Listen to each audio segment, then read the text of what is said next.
welcome to our press conference today for the 2018 General Tire World Championship Elimination Round 2. Today's winner, Bobby Lane. Bobby, congratulations. Thank you very much. I'm glad to be sitting here. Well, we feel like you're becoming a very familiar face in the General Tire World Championship press conference room. So, um, it might not have looked like you were going to be the face in here, though, if you looked at the score tracker at the beginning of the day. So, can you kind of walk me through how things progressed over the course of the day today? I mean, what a disaster this morning was. It was arrive at the Stick Marsh, Farm 13, and the only thing on my mind is how do I get first or second? After the first period, I never caught a fish. I didn't help myself at all, and everybody had caught one, but there wasn't a whole lot of fish caught. And I'm thinking, okay, let's throw that out the window, which basically was the lake, is where I ran the first period. I ran to the lake, so I said, well, just go in this little canal here and fish this open bay and see if maybe we can catch a couple of fish and try to put a pattern together. And the wind started picking up, and the more the wind picked up, the more the fish picked up. And I haven't caught a fish on a moving bait in a long time, and it really my Florida roots really come from slow sticking a Berkeley power bait general. That's how I just won a tournament a few weeks ago. I like to fish slow. I like to get in an area where there is fish and absolutely pick it apart. And today I was a moving guy, and normally that doesn't suit me very well, but when they kept biting and biting and biting, I realized that I was doing the right thing, just cover as much water as you could. And once I started getting it dialed in, it was a lot easier to figure out. It was more keying on isolated structure off the bank and really making 3 or 4 casts to it, because I don't know if it was Hurricane Irma or what's happened to the Stick Marsh, but boy, it looked a lot different than it did when I was a kid, and the water was a lot dirtier. And I think it was key to slowing down and making more stealthy casts. So I want to clarify that. So I think people would assume that because you live in Florida, that you will have fished Stick Marsh 100 times. Right. But that's not the case, correct? I am from Lakeland, Florida, which is about 2 hours dead west of here. We have a series of lakes there that is the Kissimmee chain of lakes. Lake Kissimmee, Lake Hatchenhall, Lake Cypress, and Lake Toho. And those are where I've cut my teeth my whole entire life. I mean, I've done a lot of fishing in Lake Okeechobee also, and that's where all the tournaments are. We don't have tournaments on Lake Garcia. The 3 places I've heard of are Kenansville, Garcia, and the Stick Marsh. I don't even know where Kenansville is, and if it's around here, I'm not 100% sure. But I've heard a lot of good about these lakes, and when pros call and say, on their way down, where do I go fish like Okeechobee? I'm like, dude, I hear go to Garcia or go to the Stick Marsh. Should be plenty of stuff to fish and flip and all that.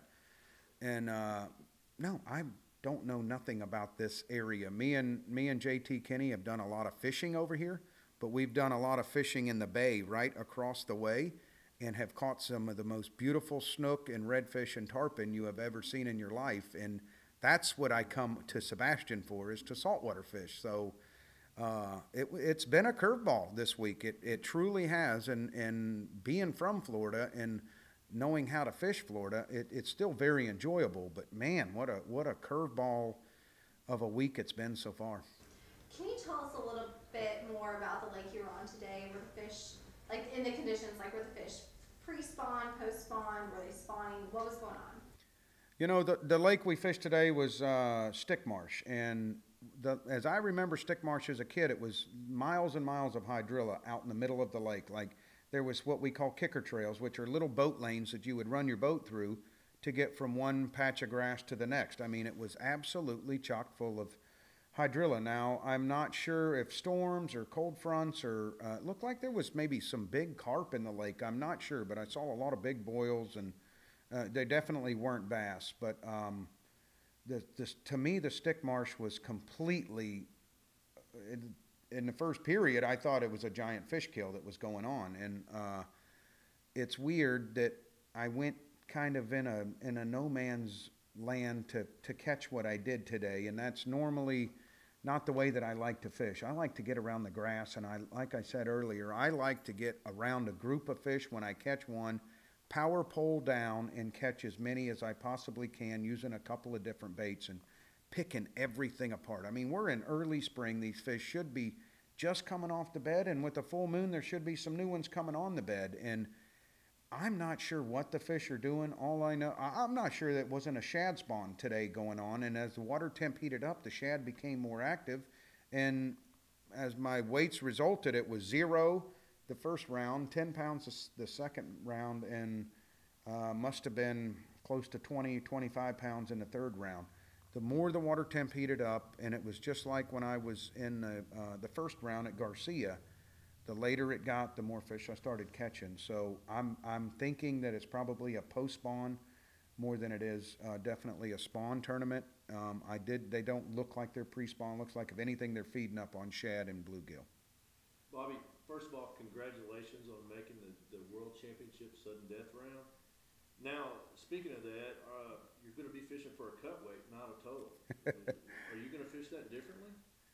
Well, you never know what you're going to do when you get dealt with a sudden death round. You've got to take every rod and reel you own and every lure you got, and when you arrive at the lake, you better be ready for anything. Last year we were at Nacogdoches, Texas, and we went from a absolute swamp-infested, stump-infested fishery to a lake that had docks and clear water, and I had to go completely sideways and pull out a spinning rod and reel to advance to the next round. So I do have 2 spinning reels in the rod locker. I actually pulled one out today and made one cast and said this is not going to be a spinning rod deal for me. But you never know what I'm dealt with tomorrow. I don't have no clue where we're going, and you want to just hit the cut weight. I mean, there's 6 of us going tomorrow and 4 advance, and whatever it takes to get 4th or better, that's my goal. All right. Excellent. So what were your primary baits and patterns today, and did that change at all throughout the day? You know, this morning I started flipping hyacinths, and I was throwing topwater. I was throwing a chatterbait. I threw a knuckle bait around a little bit. I did all kinds of stuff, throwing worms, flipping. I mean, doing everything Florida bass should want. And as the wind picked up and I changed areas, it was 2 key baits. One was a power bait, max scent, creature hog, and the other was a spinner bait. And chartreuse and white, gold blade, silver blade, a kind of a shiner shad combination. It's kind of a 1-2 punch for these fish down here.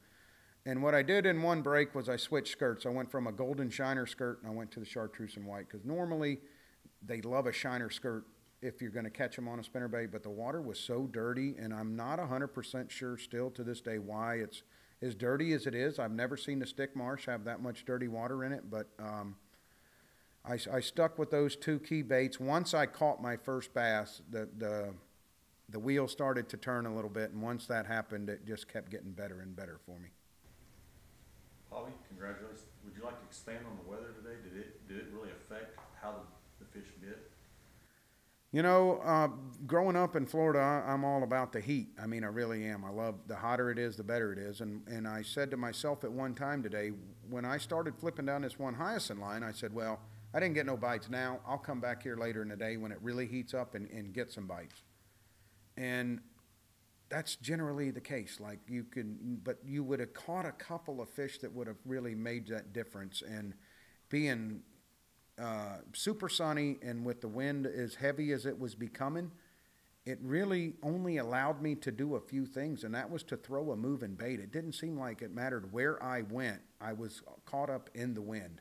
And it's kind of hard to flip. It's kind of hard to throw a topwater plug and a frog, which I love to do down here.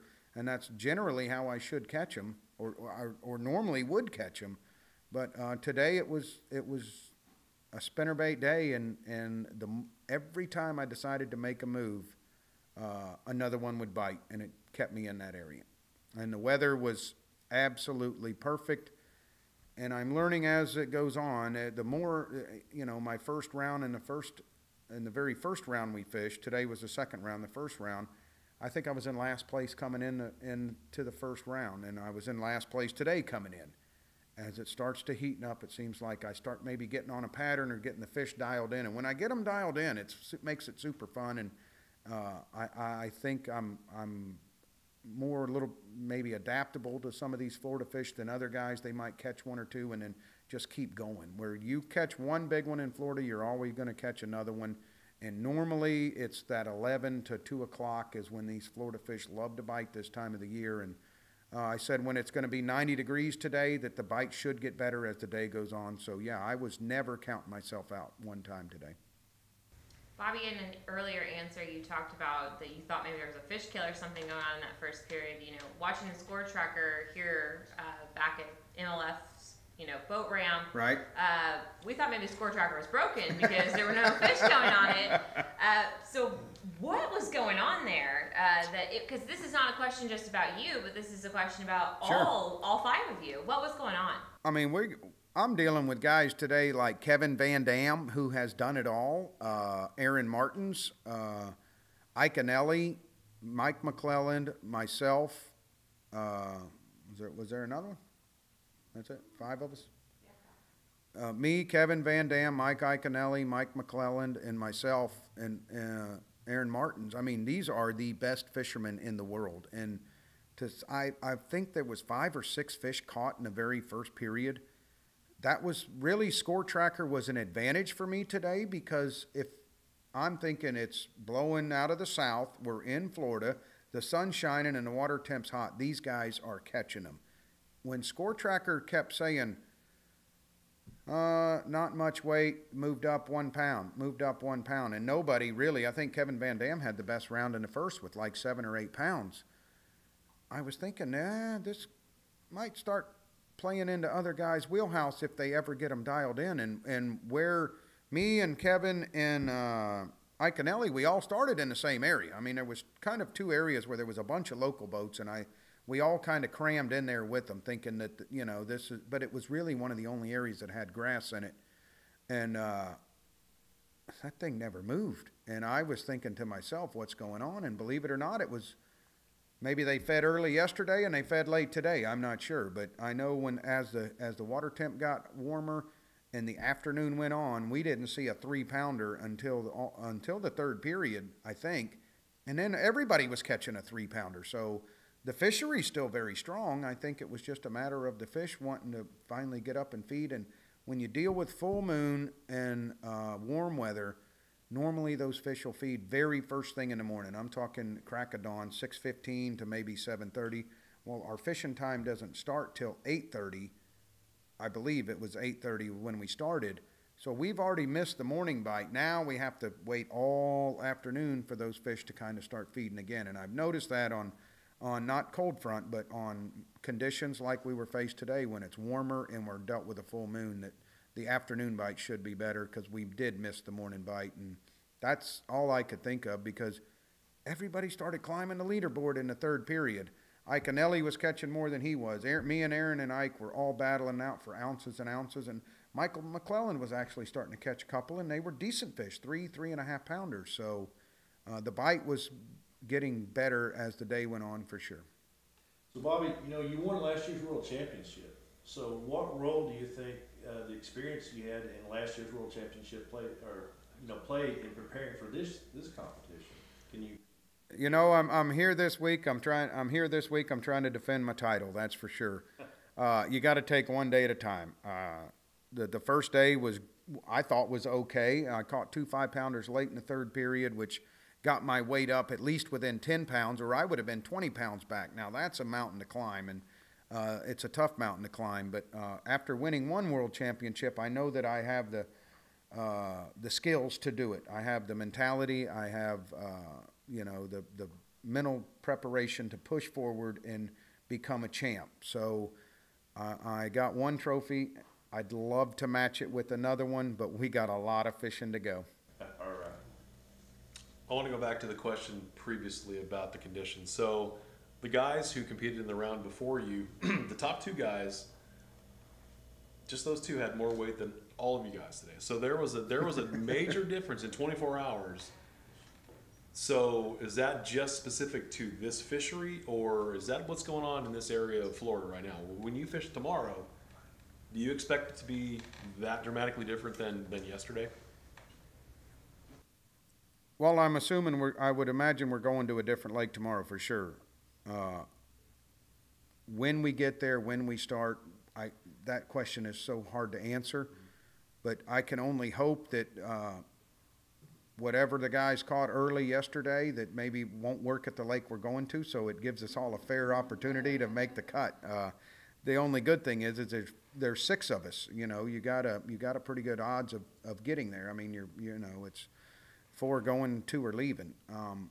I don't know what's gone on. I really don't know why the weight was so good yesterday on the Stick Marsh. The lake is chock full of bass, and it's got a lot of big fish in it, a lot of 3 to 5 pounders. We didn't see any of those until the 3rd round today, and why I think it got too hot too fast. And what that does is allows those fish to spawn overnight, and it's so hot that the males don't even want to hang around. They just want to leave. So all these fish are kind of spawning and leaving as quickly as they can. Well, that does a lot of damage to a fish when they try to spawn. Not that it's going to hurt them in the long run, but they just go and they just go lay around. They won't touch a bait. They don't need to move. They'll just go lay on the bottom and not care and start regrouping their strength. And when they do, that's when they start feeding again. And I think that's what's gone on 3 weeks, or not 3 weeks ago, but we had 3 weeks of not miserable cold weather, but for here in Florida, if you're in the 20s or 30s, that's cold. And our days were highs in the 50s, and that went on for 3 weeks. And then wham, we've been hit with lows in the 65s, high in the close to 90 degrees for 3 weeks straight. So I think the fish have just kind of been thrown a curveball, and they feed when they want. But when they do feed on these lakes, it's lights out. Excellent. Are you going to change your tackle at all going into sudden death? No, I'm sticking with everything I got in the boat. I feel like I'm prepared for whatever I'm faced with. And every time I decide to make a decision, whether it was throw a moving bait or flip or cast, or I feel like I got the baits for clear water, for dirty water, for grass mats, spinner baits, stumps like I was today, and a foot of water. I feel like the tackle preparation is ready. Luckily, we get to keep the same boat we were in today, so I don't have to do a ton of preparation tomorrow. Perfect. What did you learn in period 1 and 2 that helped you in period 3? Well, period 1, I learned absolutely nothing. Period 2, I made 100% turnaround and said, I'm not going back to the lake. I'm just going to run across from the ramp here. And what I saw some laydowns in the water. I saw sticks and laydowns, and I said, I haven't seen any of those in the first, so why don't I just go flip them and see what happens? Well, the wind picked up so bad that I couldn't flip them, that it made me throw a moving bait in there. And I caught more weight in the second than the other 4 guys that were in the event with me. So I'm thinking if I can do that again, then there's an opportunity. I'm still 5 pounds back, but there's an opportunity. If those guys struggle again, then I'm doing the mathematics here, that put me 5 pounds ahead. If I'm 5 pounds back, I caught 10, nobody else caught nothing, I catch 10 pounds more, and I went out and smoked them. I mean, it was just like lights out. And I think it was sticking with a pattern, knowing the area you're in's got a bunch of fish in it, and slow down and make key decisions. And today it was really stuff off the bank. If it was a piece of a wood as big as this squincher bottle right here that was sticking out of the water just an inch, and if you could throw something up there and bring it past it, there was a fish on it. And it was stuff that probably nobody else was looking at. So really it was 100% awareness in the third, and stay where the wind was blowing. If you went too far to the, south, because it would have been blowing over the top of those trees, it was more, the wind wasn't blowing on that bank. Get to where the wind was blowing, and that seemed to trigger the strikes. You mentioned earlier the fields you competed against today. Those guys have a combined 11 tour level top 10s in the state of Florida. Do you know how many tour level wins top 10s you have in the state of Florida? I have not a clue. You have 11. You by yourself have 11. So I like my odds then. No pressure, but I mean, coming into this whole thing, I mean, people would say, well, you'd be a fool to bet against Bobby Lane, right? I mean, Bobby Lane, he's just gonna beat everybody. How does that? I mean, how do you kind of navigate through the possibility that you're the clear favorite? Yeah, I figured I had a target on my back as big as the target could fit on my back coming into this event, and after struggling the first day, I figured those guys are like, they're not doing what he wants them to do. And then after going out there and just pounding on them today, they're thinking, oh, here he comes. And I hope that's the fear they keep, because I'm not going to let down one bit. But, tomorrow begins a whole new segment for me. I take this in 3 segments. Number 1 is somehow you have to survive. Number 2 is somehow you have to hit a cut weight. Number 3, you got to get to the championship to win the championship. And, you know, we were dealing with the 12 best guys in the world. Now we're dealing with the 6 best guys in the world that are catching fish. I mean, I'm dealing with Greg Hackney and Skeet Reese and Andy Montgomery and Takamori and I don't remember who else, but, you know, I feel like I'm ready. I'm glad to be going against them, and I'm looking forward to the opportunity. And, you know, either way it shakes out, I feel 100% ready to go tomorrow. And there's, you know, and when you fish one of these, it's not a points, so I'm not even gearing for second place. Bobby, one last question. Last year, whenever you fished the World Championship, the cut weight was 32 pounds based on kind of the averages of where you guys were fishing or what you guys were performing in the first 4 days of competition. What do you think about where the cut weight's going to be set tomorrow, and kind of where do you think you're going to have to, you know, you're going to have to dial in first thing, and, you know, is someone going to go out period 1 again, or, you know, last year you inexplicably hit 32 pounds right on the head. Yeah, didn't even know it. Yeah, which almost never happens. Is that going to happen again tomorrow? What are your thoughts? Well, they got a curveball thrown to them because obviously the fish bit yesterday on the lake we were at, and they didn't bite today. And when we were at Garcia, I don't know what the first round guys did or the first group, but I know we caught them very good with the 72-pound weight was first, and I was, I think 26 was the last. So I would think the cut weight's going to be somewhere between 40 and 50 pounds. That sounds more than fair. And if the lake is anything like a Florida lake should be this time of the year, that everybody should tap out going into probably, it should go all the way to the 3rd, but there's a good possibility somebody could do it in the first couple of hours. If they get on the right pattern and the right fish, it can be fine. But, you know, knowing Major League fishing, sometimes the cut weight could be 20 pounds. It might take us all day to get there. That's one thing I love about Major League fishing, and I love about the World Championship is you never know what the next step is, and all you can do is knock on the door and hope it's open. And I got the door open today, and I'm ready to walk through and see what tomorrow has got in store.